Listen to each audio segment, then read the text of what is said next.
Welcome to The Debate. Today we are looking at, the single largest asset class in the world. It is the thing that historically defined voting rights, status, and wealth.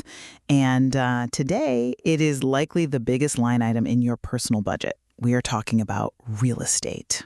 And to be clear, right out the gate, we aren't just talking about Zillow listings or, open houses with fresh cookies. We are analyzing the strict definition, the land itself, the buildings on top of it, and the natural resources, the water, the minerals, the crops that come with it. Exactly. It's the physical stage upon which human life, happens. And the central question we are wrestling with today is this. Is real estate primarily a fundamental expression of natural rights, a vehicle for individual liberty and economic stability? Or is it a mechanism that locks in social stratification and, frankly, accelerates environmental degradation? I'm taking the latter view. I think if you look closely at the history and the data, you find that the estate part of real estate, that legal fiction we wrap around the land, has historically prioritized profit over people and extraction over sustainability. And I'm here to defend the institution. I believe that private property rights, specifically real estate, are the bedrock of a free society and the primary engine for capital formation. Without clear ownership, you don't have an economy, you have chaos. So let's get into the dirt. Let's do it. I want to start with the philosophy because it explains why we treat land the way we do. The idea that you can point to a patch of earth and say, this is mine, and the state will project my right to it, is a profound concept. It's not just modern capitalism. You can trace this back to Roman law, to Greek philosophy, and specifically to writers in the 15th and 16th centuries who discussed universal law. You're referring to the natural law arguments? Yes. Take Imeric de Vattel. In 1758, he wrote The Law of Nations. He was instrumental in conceptualizing private property not just as a convenience, but as a prerequisite for order. The argument is that without the security of ownership, the private domain, citizens cannot truly be free or safe. If the king or the mob can take your home, you have no liberty. It sounds noble when you quote Vattel. It gives it this very clean, intellectual lineage. But I think we need to peel back that philosophical layer and look at what that order actually looks like in practice. You're talking about real property versus personal property. Right. Personal property is movable. Your car, your furniture, your crypto wallet. Real property is immovable. It's the land. But the way we handle that immovability is through a legal construct called the estate. That is the interest you hold in the land. And my issue is that this legal construct has often been weaponized. You speak of order, but whose order? The order of the majority. Look at the United States. According to the Congressional Research Service, as of 2021, 65% of U.S. homes are owned by the occupier. That is a stunning statistic. In a feudal system, the lord owns everything, and you work the fields. In our system, 2/3 of families own their slice of the earth. That is a massive democratization of wealth. It is a large number, I grant you, but let's look at the quality of that ownership. We use terms like fee simple and leasehold. These aren't just vocabulary words, they define your power. I think it's important we define those for the listeners because it goes to the heart of my argument about liberty. Fee simple is the gold standard of ownership. It means you own the land, the air above it, the ground below it, and, crucially, you can leave it to your heirs. It is absolute ownership. When you buy a house in the suburbs, you usually get fee simple title. Right. But then you have leasehold, or other fractured forms of tenure.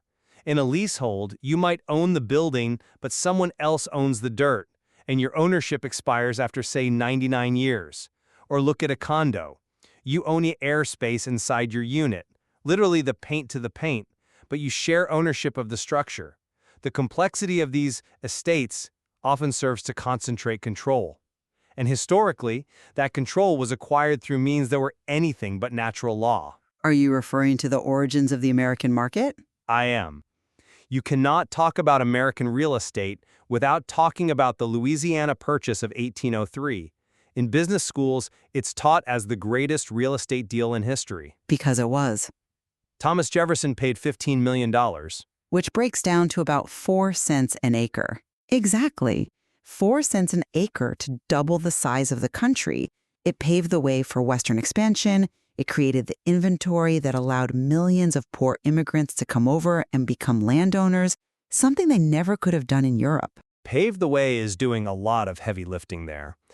Legally, scholars categorize that under acquisition by conquest or discovery. We bought the rights from France, but the land was fully occupied by indigenous peoples. France didn't really own it in any practical sense. They just had a map that said they did.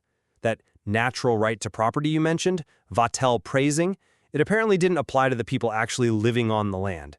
It was a transfer of raw power, not a sterile business transaction. I acknowledge the violence of the acquisition. That is undeniable. And it's a dark stain. But we have to look at what happened after the acquisition.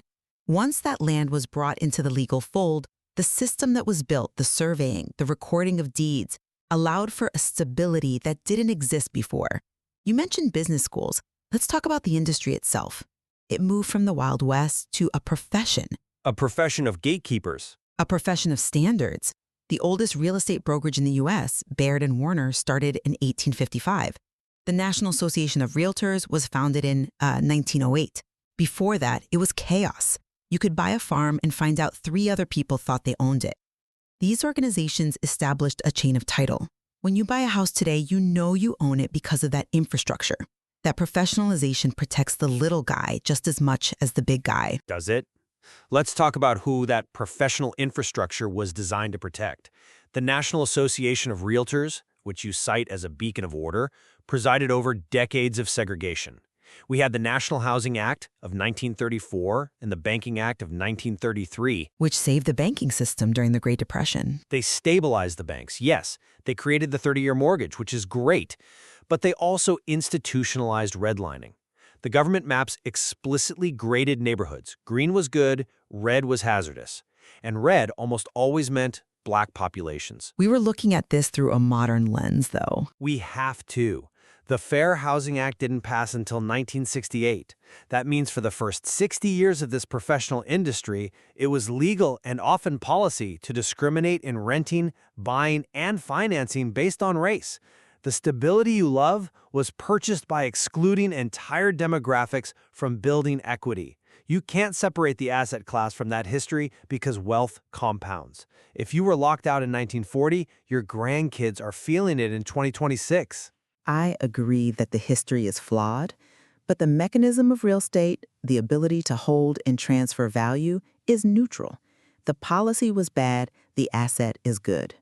And that brings me to the economic engine. You can't deny that real estate is the primary vehicle for wealth creation for the middle class. It is the only leveraged investment most people will ever make. I can deny that it should be, and I can certainly question the mechanics of it. Let's pivot to the money. You view real estate as an investment. I view it as shelter. When you mix those two, you get distortion. They aren't mutually exclusive. If I buy a home, I get shelter and I get a store of value. It's a forced savings account. Every month I pay down my mortgage, I am essentially paying myself. But look at the speculative side. We treat houses like stocks. We have investors buying properties in markets just because prices are rising, with no intention of living there. That signals value, though. It drives capital to where it's in demand. Take flipping. It gets a terrible reputation, but strip away the reality TV drama and what is it? It's arbitrage. Arbitrage? Yes, arbitrage, taking advantage of a price difference between two markets.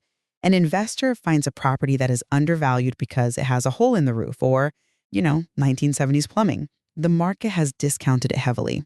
They pour capital and labor into it, fixing the roof, updating the pipes, and they sell it for a profit.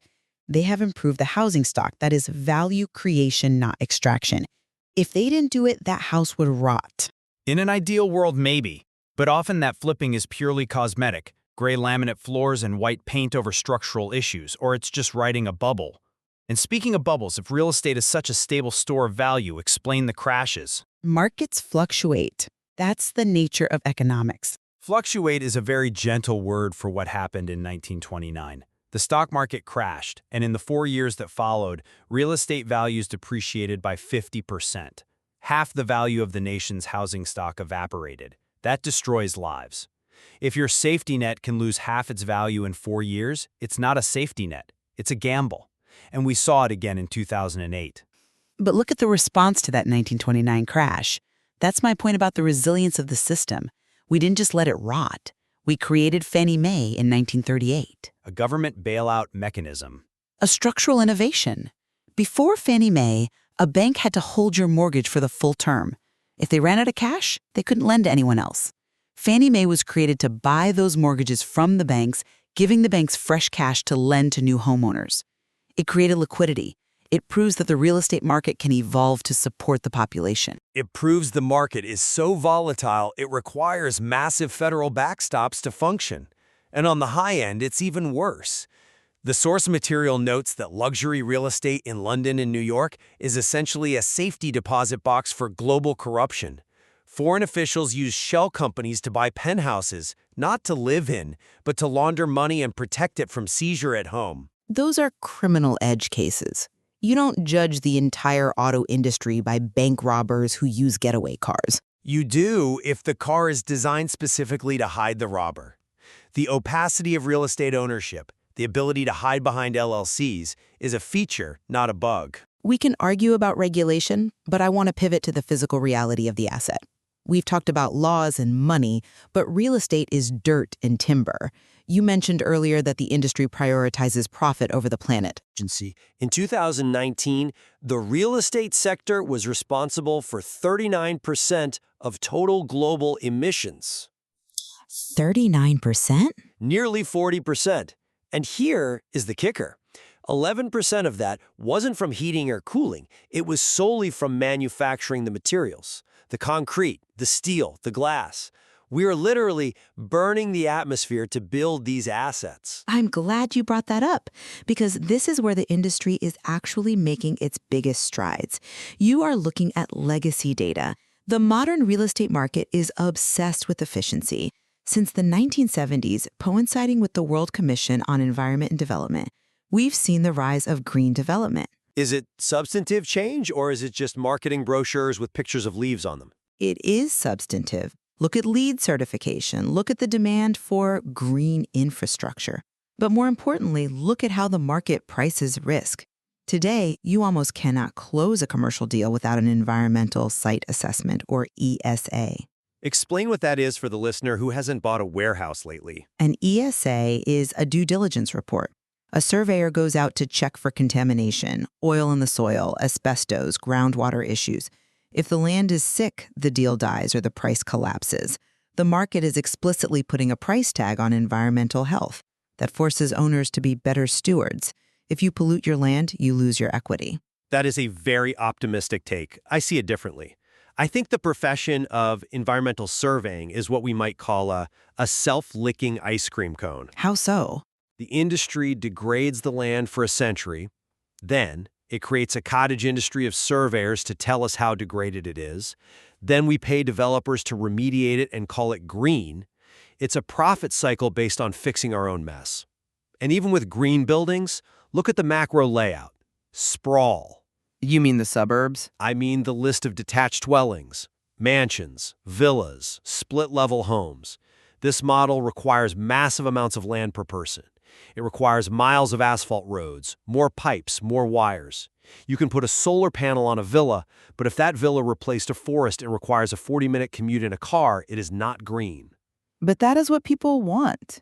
You were criticizing the market for responding to human desire. People want space. They want privacy. They want a detached home.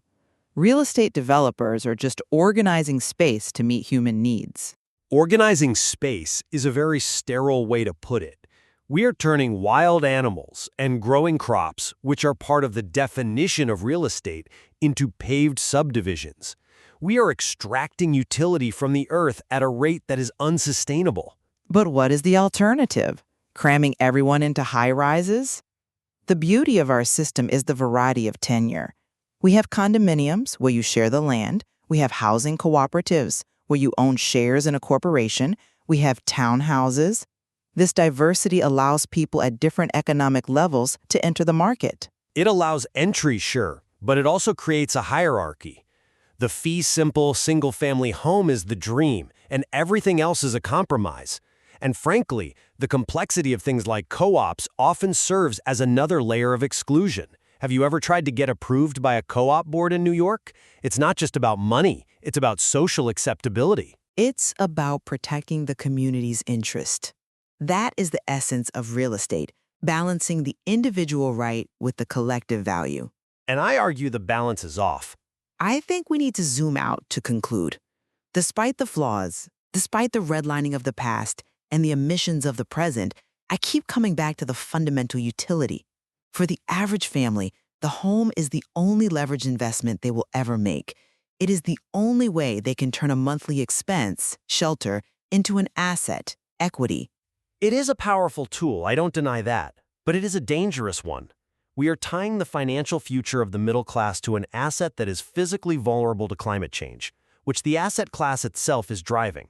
It's a vicious cycle, and by treating homes as financial vehicles first and shelter second, we create a society where housing is increasingly unaffordable for the people who actually need to live in it. My view is that the legal structure, the distinction between real and property, the professionalization of the industry, provides the stability we need to solve those problems. We are seeing the shift to green building, we are seeing financing open up. The natural right to property is a vehicle for liberty, and we are getting better at ensuring everyone has a set of keys.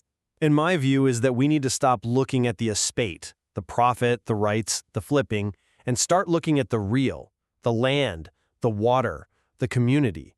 If we don't prioritize the physical reality of the earth over the legal fiction of the deed, we're going to find that our store of value is underwater, figuratively and literally. It is certainly the intersection where the physical world meets the legal world. And where the checkbook meets the chainsaw. We hope this discussion has encouraged you to look at your own housing situation, whether you rent, own, or are looking to buy, and consider how it fits into these global systems.